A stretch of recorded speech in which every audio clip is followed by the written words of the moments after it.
quiero intentar esta mañana ayudarles a comprender un poquito y también yo a aprender sobre lo que es el servicio a Dios.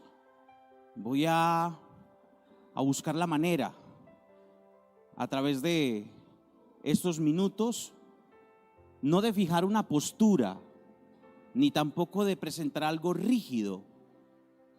Voy a tratar de moverme sobre unas ideas de tal manera que podamos observarlas, ser ministrados por ellas a través de la palabra del Señor, de sus ejemplos, ilustraciones y de su manera de presentarse el servicio al ser humano como una grandeza de Dios entregada a nosotros, la naturaleza del servicio.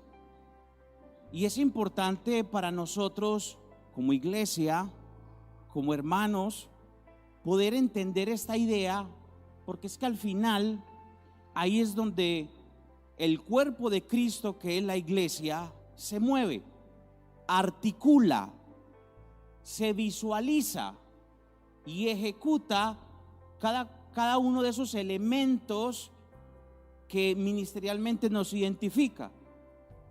Llámese los ministerios, llámese los dones funcionales, los dones de servicio, Romanos, Corintios, todos esos dones de alguna manera se manifiestan, pero a través del servicio. No me voy a centrar en categorías, ni tampoco me voy a centrar en mostrar discrepancias o cuestiones que nos alejen del fundamento principal, que es del servicio. Más o menos así es como se va a trazar, y al final voy a presentar unos puntos buscando entender lo que es el servicio. Amén. ¿Cuánto me siguen hasta ahí? Esa es la presentación más o menos de lo que se va a trazar, entendiendo el servicio a Dios.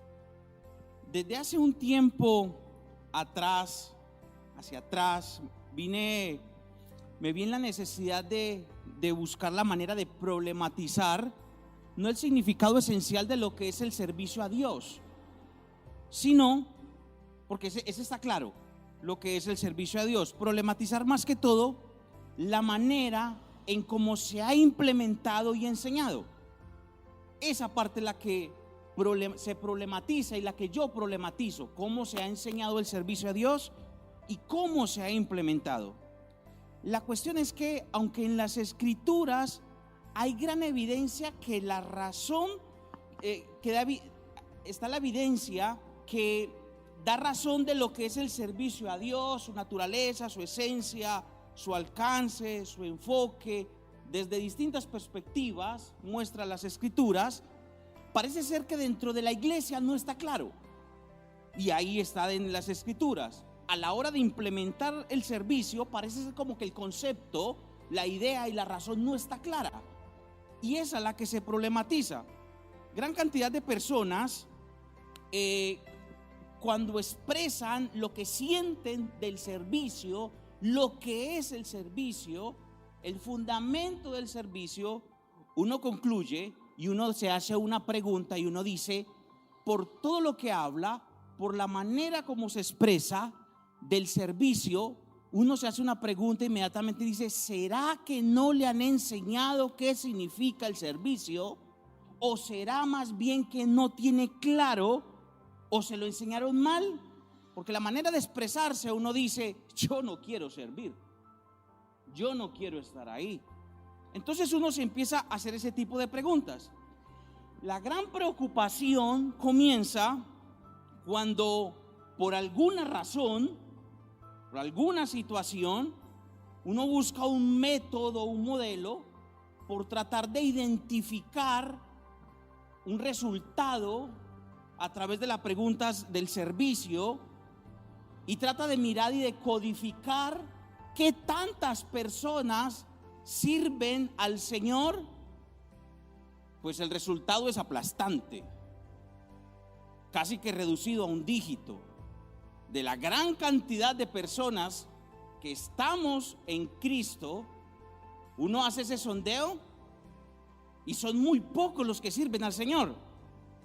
Muy pocos. Y uno mira eso y se hace otra pregunta. ¿Por qué será que hay tan pocos servidores? Uno se hace ese sondeo, si realmente lo fuéramos a aclarar. Entonces, por un lado, uno visualiza pocos servidores. Por otro lado, uno intenta de encontrar el resultado de por qué hay tantos servidores y el número se reduce al mínimo, a un dígito. Y van dos preguntas. El tercer grupo, por otro lado, están aquellos dentro del cuerpo de Cristo. Abro paréntesis, no me voy a referir única y exclusivamente a esta iglesia, sino al cuerpo de Cristo, que eso quede claro. Cierro paréntesis. Por otro lado, están aquellos que en algún momento sirvieron al Señor y que por X o Y razón ya no sirven, no están dentro del servicio al Señor.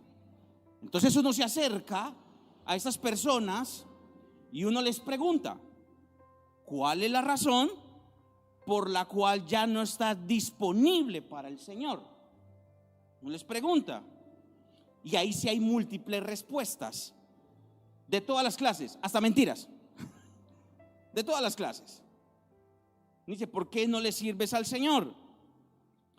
Pero lo que se alcanza a discernir en su respuesta, sean verdades, sean mentiras, sea una realidad, lo que sea, lo que uno alcanza a discernir a través de esas respuestas es que el deseo por servir al Señor se perdió. Y eso es preocupante. ¿Saben por qué llego a esas conclusiones y a esos tres aspectos que les acabo de presentar más o menos ahí para que entiendan sobre lo que nos vamos a mover hoy? Es que en mi interior y en mi intuición he ido entendiendo de que el deseo por servir al Señor no se pierde. Entonces hay un conflicto, porque parece ser que se está perdiendo, pero en la intuición que yo tengo observada a través de la palabra, el servicio a Dios o el deseo de servir a Dios no tiene por qué perderse. No tiene por qué perderse. Yo tengo argumentos para justificar ese asunto. No tiene por qué perderse. Yo más bien digo, desde lo que he podido aprender de la palabra del Señor, de que seguro la instrucción de lo que es el servicio al Señor no ha sido la correcta. Quiero pensar eso. Se enseñó la idea de manera descuidada, de manera fragmentada, o seguro no se profundizó de la manera que debería hacerse sobre la manera en que se debe servir, o más bien la naturaleza del servicio. Más bien quiero observarlo por ese lado, o que el enfoque que se utilizó para los servidores no era el correcto. Entonces hay una serie de situaciones que rodean esa cuestión y la gente no quiere servir, o no hay los suficientes servidores, o nadie quiere acercarse a servir, porque la verdad es que el sentimiento no por servir al Señor, ese nunca se pierde. Aló. ¿Están todos pendientes? ¿O los estoy arrullando? ¿Cuántos me siguen hasta ahí? Denle un aplauso bien fuerte al Señor.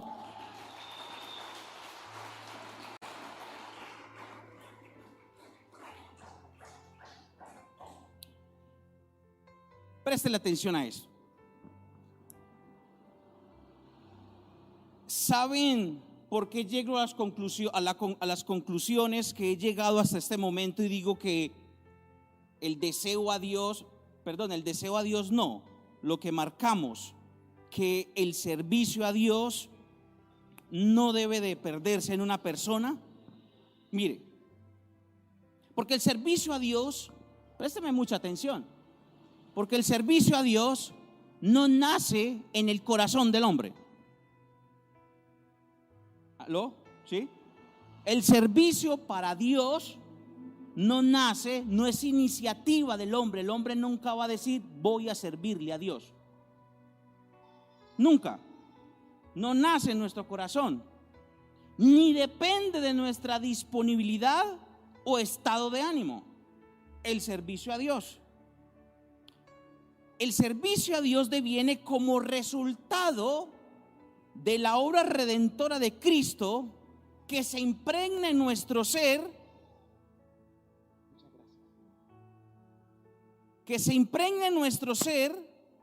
como una necesidad que requiere ser resuelta en la inmediatez. Le explico y le repito. El servicio a Dios es una respuesta de la obra redentora de Cristo que se impregna en nuestro ser como una necesidad que requiere ser resuelta en la inmediatez. Ahorita se la voy a aclarar. Entonces el servicio a Dios, desde esta premisa que les estoy lanzando, no depende de un curso, no depende de una reunión. Activar el servicio en una persona no depende tampoco de una situación donde se te diga esto es lo que hay que hacer. Eso hace parte de una instrucción, pero ese sentimiento de servicio no nace en usted, sino que deviene de Dios. No es impuesto en su corazón porque usted nació y dijo hoy quiero servir a Dios. Es más, solo le sirven a Dios los que han nacido de nuevo. No todos le sirven a Dios. Y ahí es donde empieza el lío.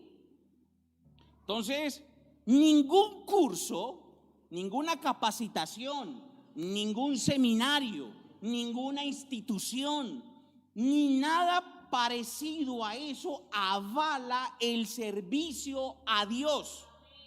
Es Dios el que impulsa. Es Dios el que pone en el corazón el anhelo de servir. Por eso digo que a mi parecer y lo que observo a través de la palabra del Señor, hay una confusión entre lo que es discipulado y lo que es servicio. Hay una confusión.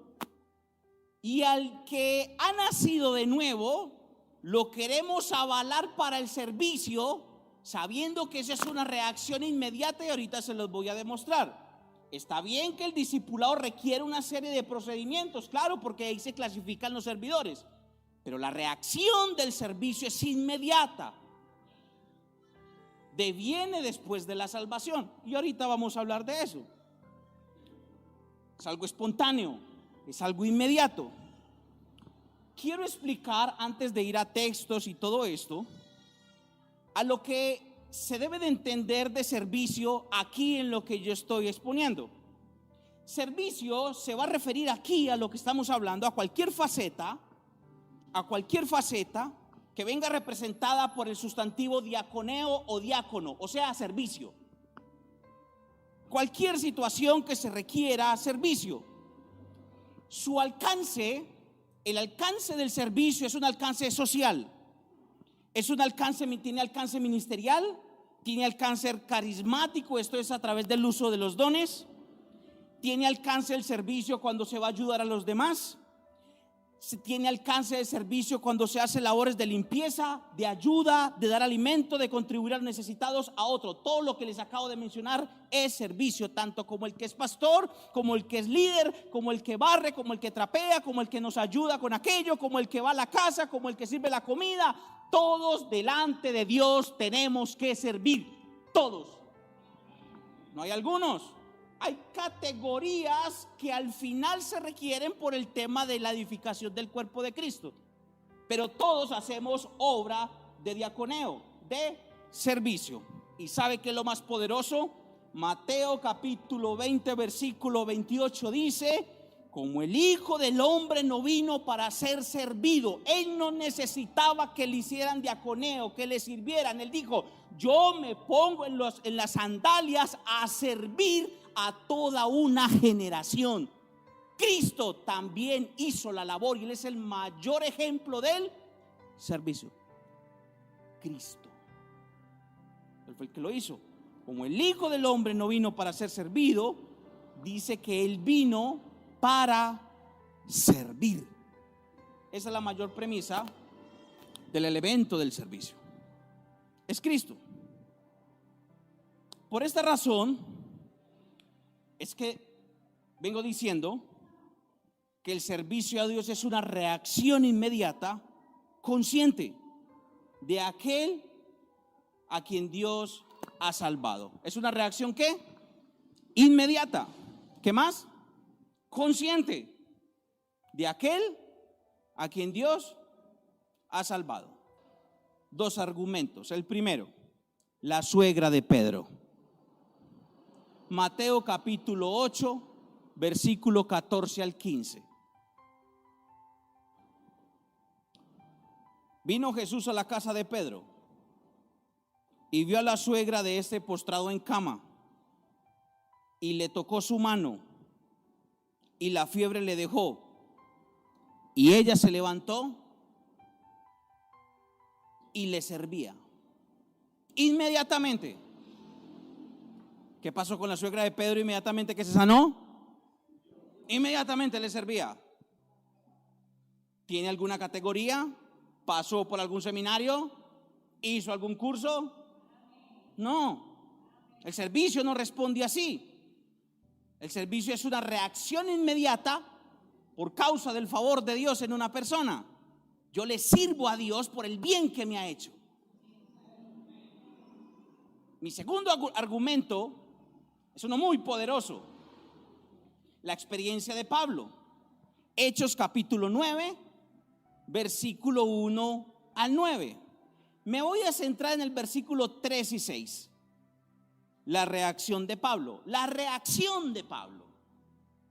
Dice: mas yendo por el camino, aconteció que al llegar cerca de Damasco, repentinamente le rodeó un resplandor de luz del cielo, y cayendo en tierra, oyó una voz que decía: Saulo, Saulo, ¿por qué me persigues?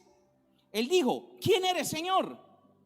Y le dijo: yo soy Jesús, a quien tú persigues. Dura cosa te es dar coces contra el aguijón. Él, temblando y temeroso, dijo: Señor, ¿qué quieres que yo haga? Es una reacción inmediata al llamamiento. Yo no sé cuándo se metió el servicio dentro de un procedimiento. Ahí es donde se argumenta que servir al Señor y tener disposición para el Señor responde a ese encuentro con Dios. Es una reacción natural del nuevo, de aquel que ha nacido de nuevo, mas no depende de nuestra agenda, ni de nuestra disposición, ni tampoco de nuestro tiempo. Es una reacción inmediata de aquellos que han nacido de nuevo. En pocas palabras, todos los que han nacido de nuevo tienen que servir al Señor, porque esa debe de ser su reacción. Servicio al Señor es una reacción. ¿Qué quieres que yo haga, Señor? Como una manera, no sé, voy a utilizar esta palabra, esta expresión, no de pagarle, sino de reconocimiento de grandeza por lo que Él hizo por ti. O sea que esa reacción solamente deviene los nacidos de nuevo. Los que están dentro del cuerpo de Cristo deben estar dispuestos a servir.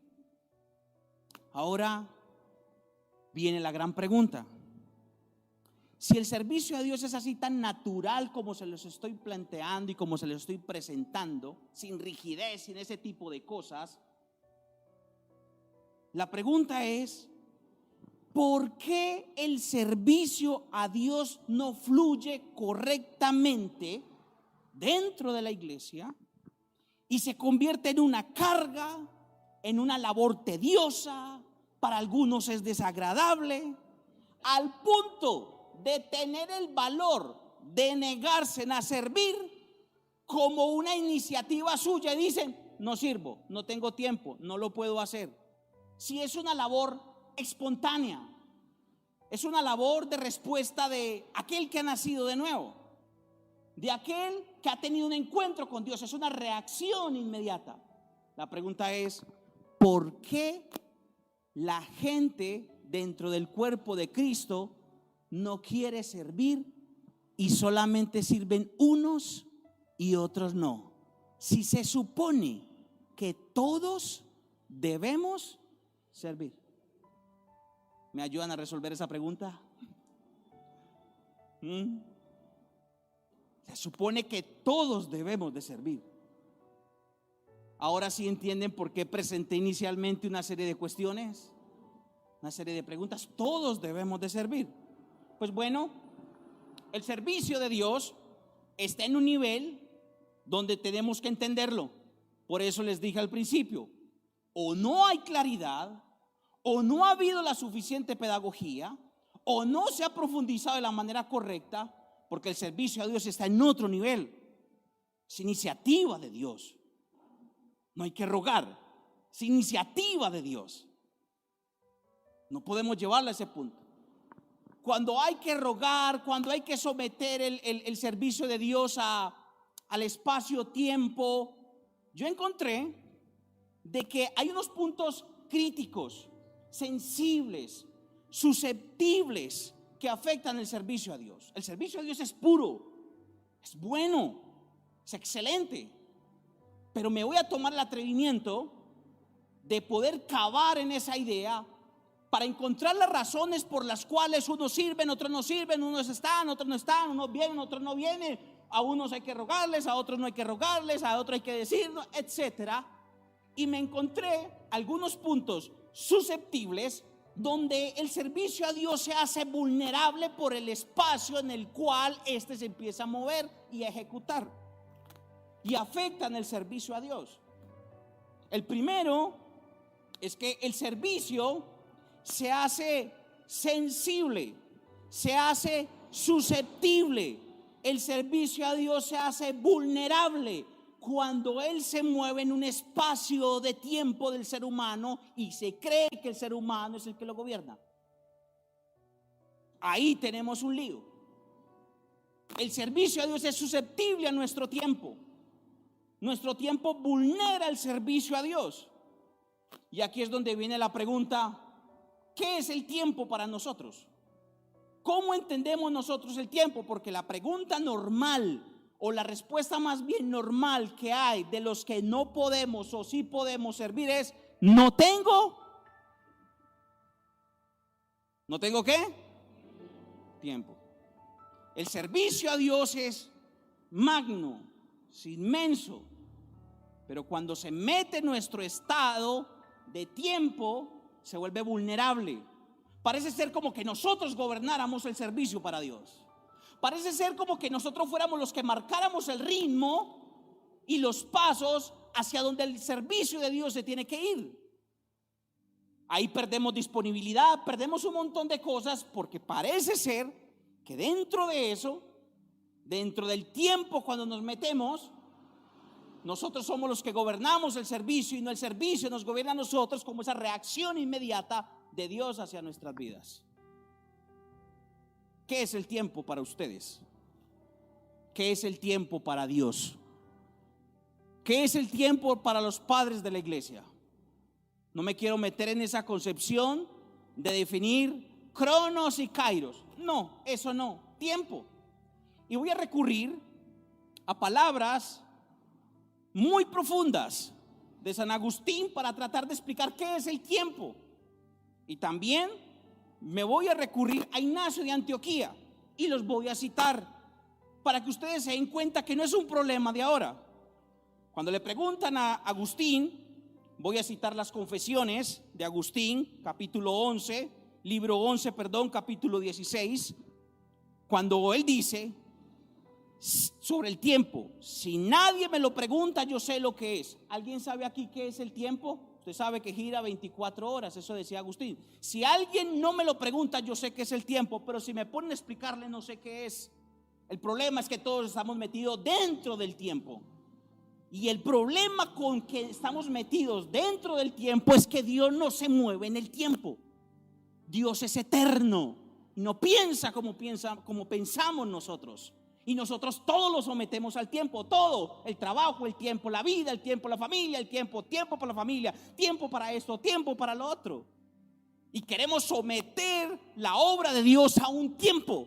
Y eso es un lío muy grande que choca con la idea de Dios, porque Dios no mide las cosas a través del tiempo. Dios no tiene una noción del tiempo como la tenemos nosotros, y queremos todo someterlo en el tiempo.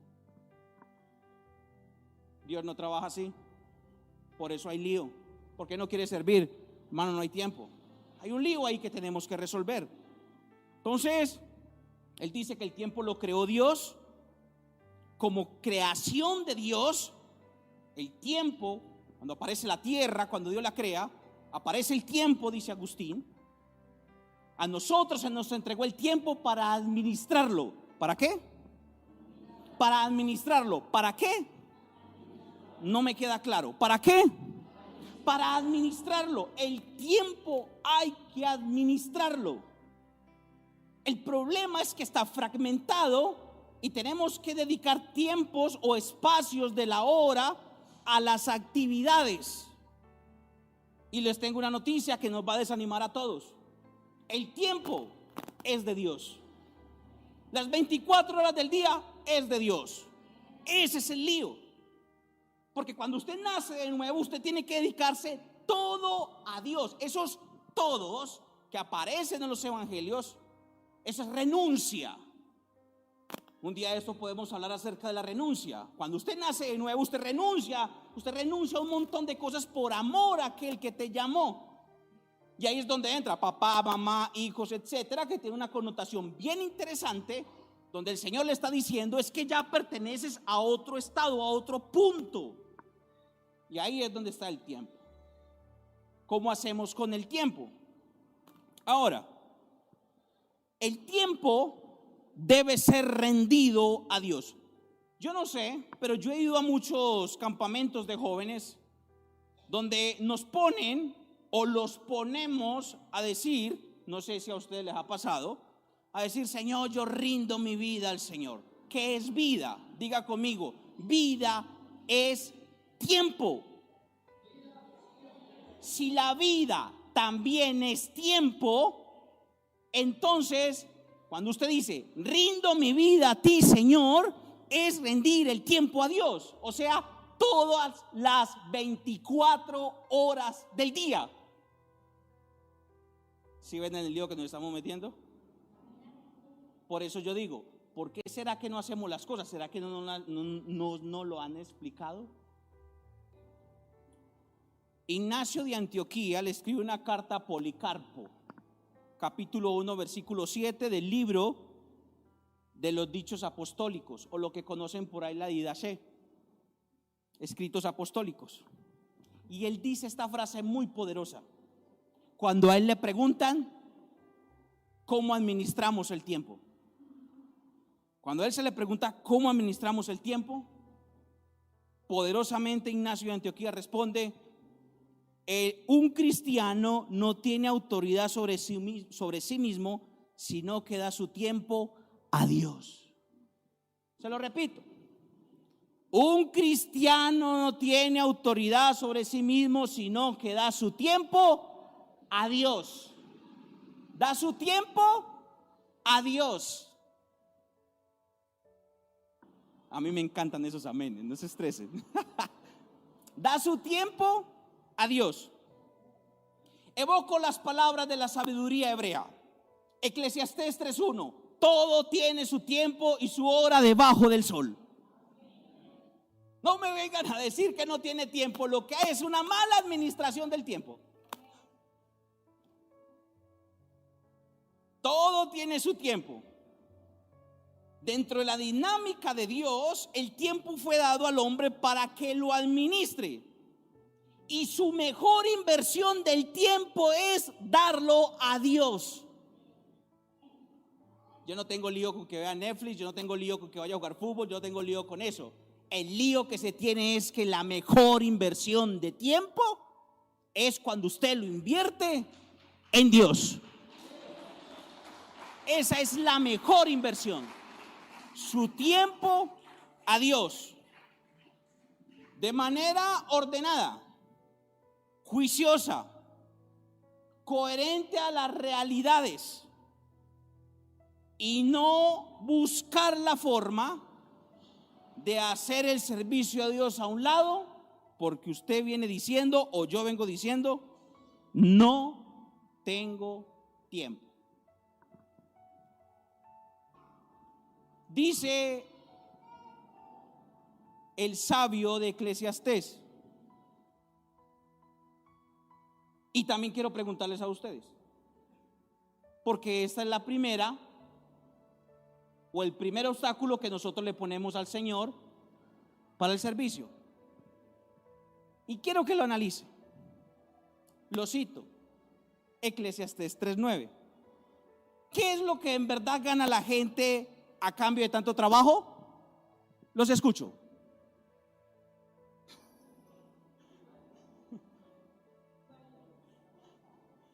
¿Qué es lo que tanto gana la gente con el trabajo? O más bien, ¿qué es lo que tanto ganamos nosotros con el trabajo? ¿Dinero? No hay algo más pobre que invertir el tiempo en algo en lo que solo se gana dinero.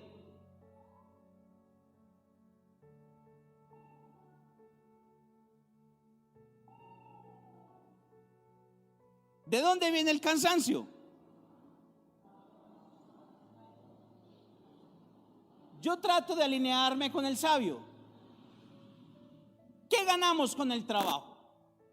Yo sé, bendición, y sé lo que otros textos dicen. Pero en la situación del predicador, él se había agotado. ¿Creen que la vida solamente es trabajo? Esa es una cuestión que yo me pregunto casi a diario. Porque nos desvía mucho de la idea de Dios. ¿Por qué no hacemos aquello? No hay tiempo. Estoy trabajando. Yo también lo he dicho. No se estresen. No alcanza el tiempo para servir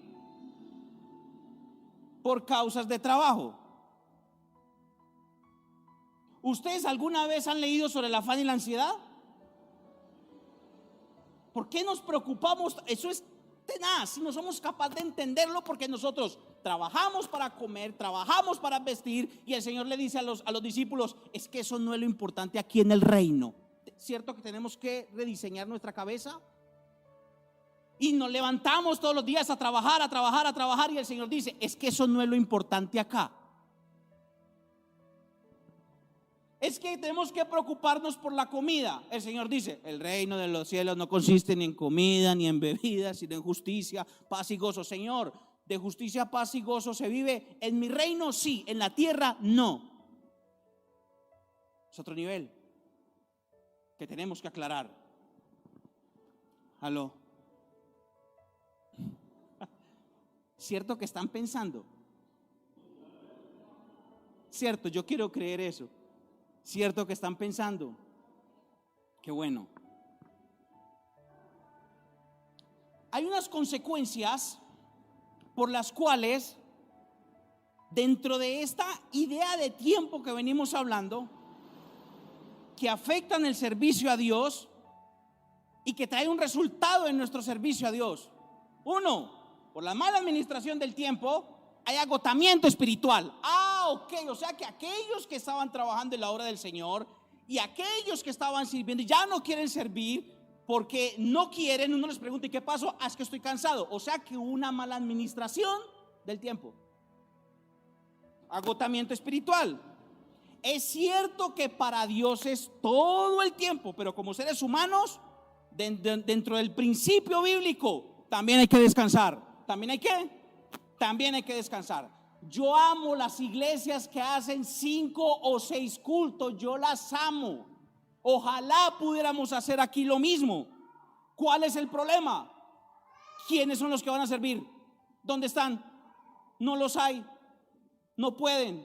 Y los que hay ya no quieren servir en los tantos servicios que hay, porque al tercero ya están cansados. Claro, es que somos vulnerables al cansancio. Por eso necesitamos que toda la iglesia se levante a servir para poder hacerlo bien para el Señor. que nos rotemos y entre todos hagamos el trabajo. La distribución del tiempo, la gestión del personal, porque somos vulnerables, nos cansamos. Yo le pregunto a mi hijo cuando juega todo el día juega, brinca, salta, y yo digo, este hermano es que no se cansa. Y eso brinca la cama, eso parece una resortera, brinca sobre otra cama, eso baja, sube, baja, arriba, abajo, va y pelea conmigo, pelea con la mamá, grita por allá, grita por allá. 8 de la noche yo llego y le pregunto, se levantó a las 7 de la mañana y llego y yo le pregunto, hijo, ¿en cuánto tienes tu batería? Y él me dice, papá, estoy en el 80%. Y yo, ¿en serio? Yo dice, ¿en serio? Me dijo, sí, en el 80%. Y vuelve y arranca y prende el motor y viene allá, viene acá, sube, brinca y baja. A eso de las 10 de la noche, llego yo y le pregunto, ¿cómo está tu batería? Y me dice, papá, ¿me ven los ojitos? Estoy en el 5%, papá. Y yo por dentro, Señor, gracias porque has escuchado mi oración. Somos vulnerables al cansancio. ¿Alguien no es aquí vulnerable al cansancio? Porque estamos dentro de un estado de tiempo. Para servir en la iglesia no sirven 2 o 3. ¿Me escuchó eso?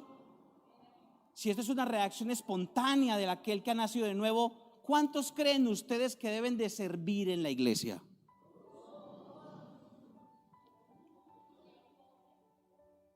¿Cuántos? Todos, 100%.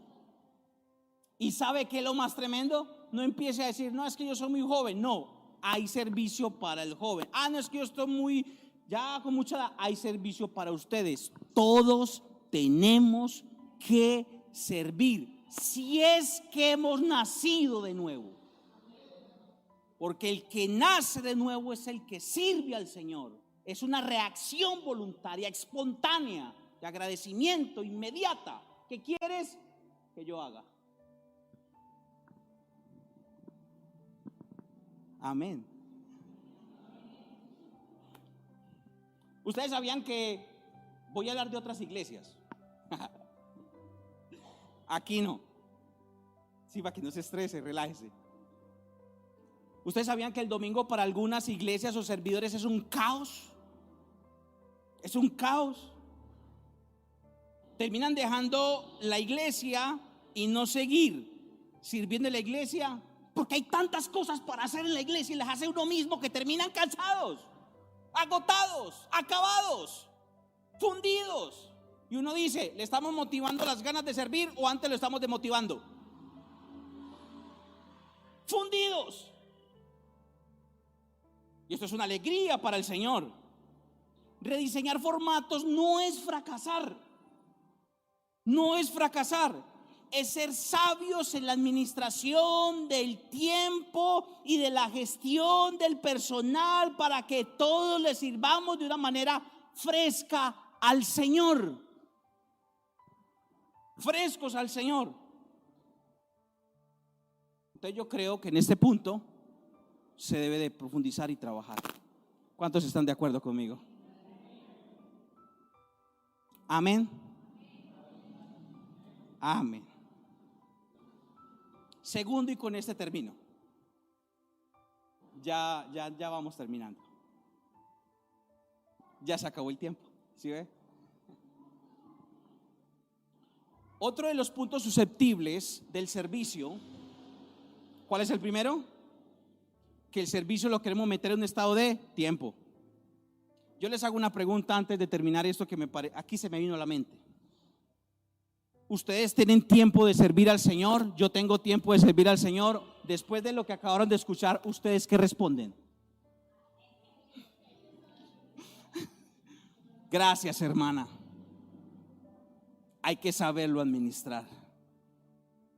Y esto es por parte y parte. ¿Aló? ¿Ustedes creen que hemos cometido el error de creer que nosotros somos los que gobernamos el servicio? Sí.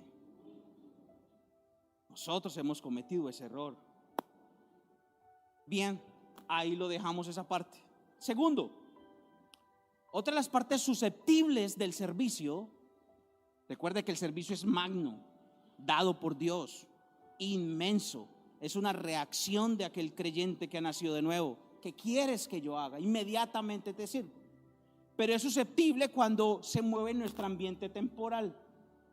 Segundo, es que el servicio, por su carácter de nobleza, de generosidad, de disponibilidad, porque el que está en el servicio dice: ¿en qué puedo servir? ¿En qué puedo ayudar? ¿En qué puedo hacer?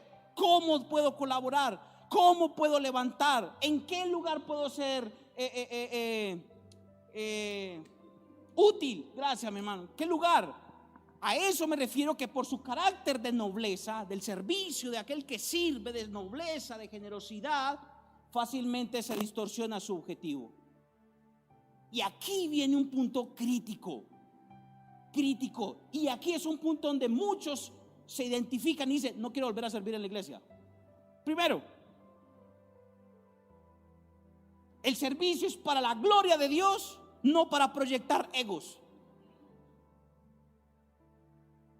Para la gloria de Dios. Hermano, yo sirvo en la iglesia para la gloria de Dios, no para proyectar egos. Yo lo hago para Dios.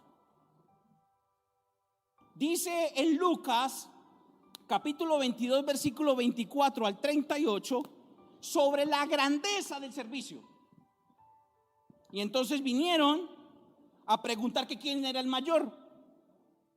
Y el Señor Jesucristo habla un montón de cosas ahí muy interesantes y termina diciendo: ¿el mayor quién es? ¿El que se sienta a la mesa o el que sirve? Dice: no es el que se sienta a la mesa, mas yo estoy como vosotros, como el que sirve. ¿Sí ven? Que esa categoría de vulnerabilidad se da por su carácter de nobleza. Hermano, ¿cómo quiere que yo le ayude? Entonces vienen los abusos. Vienen los abusos. Y esta es una cuestión que tenemos que nosotros mirar, porque nosotros nos debemos de doblegar al amor de Dios, al servicio de Dios. Pero también el que dirige ese servicio terrenal debe tener un corazón para Dios, amador de Dios, no un narcisista que está buscando proyectar un ego. Yo tengo todos aquí, paro aquí uno, paro aquí otro, yo te mando, yo te traigo, yo te subo, yo te bajo, ve allí, ve acá. Y no me interesa quién eres tú, me interesa es que tú sirves al Señor, allá usted con Dios, pero obedézcame todo lo que yo digo. Le servimos a Dios, no a los hombres. Aló. Servimos a Dios, no a los hombres. No se preocupe que yo sé dónde estoy cavando. Maestrese. Le servimos a Dios, no a los hombres. El servicio es para engrandecer a Cristo. ¿A quién? A Cristo, no a un grupo en particular. A Cristo. El servicio, mis hermanos, es un llamado a la humildad, no a la grandeza. ¿Desde cuándo acá se cree y se está pensando que los que nos paramos acá somos más grandes que ustedes? Yo estoy aquí ejerciendo un don que por gracia de Dios me fue dado, que terrenalmente le pusieron un título, pero dentro de esta idea yo ni siquiera me quiero parar aquí como el que se sienta a la mesa, sino como el que sirve, porque no interesa dentro del servicio qué títulos tenga, ni interesa qué posición tengas, ni interesa la plata que tengas, ni interesa los carros, las casas que tengas. Al servicio de Dios lo que le interesa es la humildad y que todos somos iguales delante de Dios. Todos. Todos.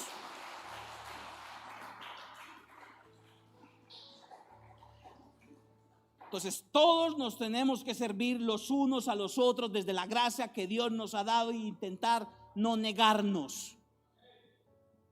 Negarnos en el sentido de decir no tengo tiempo, más bien responda: voy a organizar mi agenda para ponerme disponible al Señor, porque esa es una reacción salvífica que Dios te ha dado. Ok, espero haberles dejado material para su análisis. Como lo marqué al principio, se dijo que era importante analizar la cuestión, porque según lo que muestran las Escrituras, todos somos aptos para servir. El proceso del discipulado es otro cuento que también hay que aclararlo. Pero nunca me puede responder mi hermana: es que soy muy nuevo, es que soy muy viejo, es que soy muy joven, es que no puedo. Porque les acabo de justificar y de sustentar que cuando se nace de nuevo, la primera reacción, ¿cuál es? Servir.